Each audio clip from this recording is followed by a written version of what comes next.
Yeah. Good morning.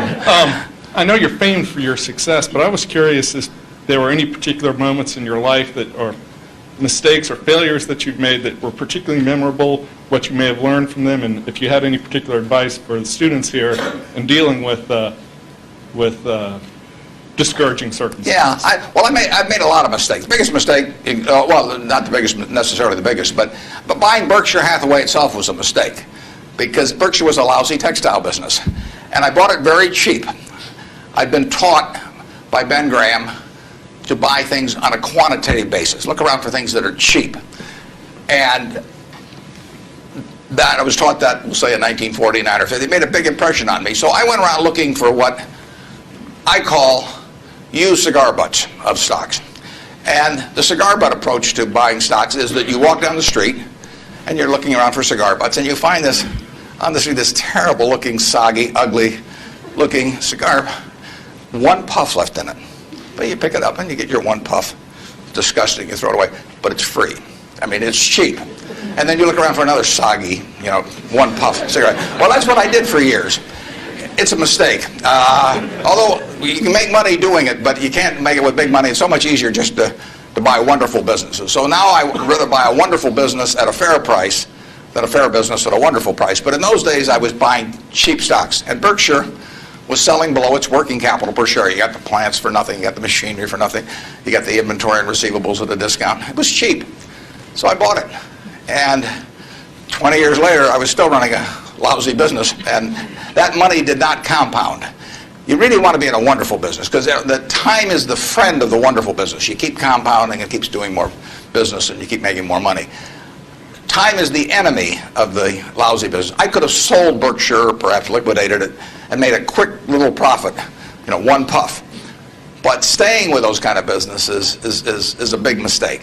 So you might say I learned something out of that mistake, and I would have been way better off taking what I did with Berkshire is I kept buying better businesses. I started an insurance business, See's Candy, the Buffalo, all kinds of things.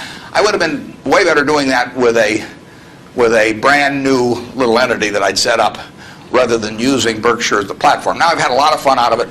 I mean, everything in life seems to turn out for the better, so I don't have any complaints about that, but it was a dumb thing to do. I went into U.S. Air. I bought a preferred stock in 1989. As soon as my check cleared, the company went into the red and never got out. I mean, it was really dumb. I mean, I've got an 800 number I call now whenever I think about buying an airline stock. I call them up any hour that, fortunately, I can call them at 3 in the morning, and I just dial and I say, my name's Warren, I'm an aeroholic, and I'm thinking about buying this thing, and then they talk me down. I mean, it takes hours sometimes, but it's worth it, believe me. If you ever think about that buying an airline stock, call me and I'll give you the 800 number because you don't want to do it. But we got lucky in terms of how we eventually came out on it. But it was a dumb decision, all mine. And I've done biggest in terms of opportunity cost, eventual costs. I bought half interest in a Sinclair filling station when I was about 20 with a guy I was in the National Guard with. And I had about $10,000 then, and I put $2,000 in, and I lost it all. So that was 20%, and that means that the opportunity cost is now $6 billion of that filling station, which is a big price to pay for, getting to wipe a few windows and a few windshields and things like that. So actually I like it when Berkshire goes down because it reduced the cost of that mistake on an opportunity cost. But the biggest mistakes we've made by far, biggest mistakes I've made by far are mistakes of omission and not commission. I mean, it's the things I knew enough to do, they were within my circle of competence, and I was sucking my thumb. And that is really, those are the ones that hurt. They don't show up anyplace. I probably cost Berkshire at least $5 billion, for example, by sucking my thumb 20 years ago or close to it when Fannie Mae was having some troubles, and we could have bought the whole company for practically nothing. And I don't worry about that if it's Microsoft because I don't know it. Because Microsoft isn't in my circle of competence. And so I don't have any reason to think I'm entitled to make money out of Microsoft or out of cocoa beans or whatever. But I did know enough to understand Fannie Mae, and I blew it. And that never shows up under conventional accounting. But I know the cost of it. I know.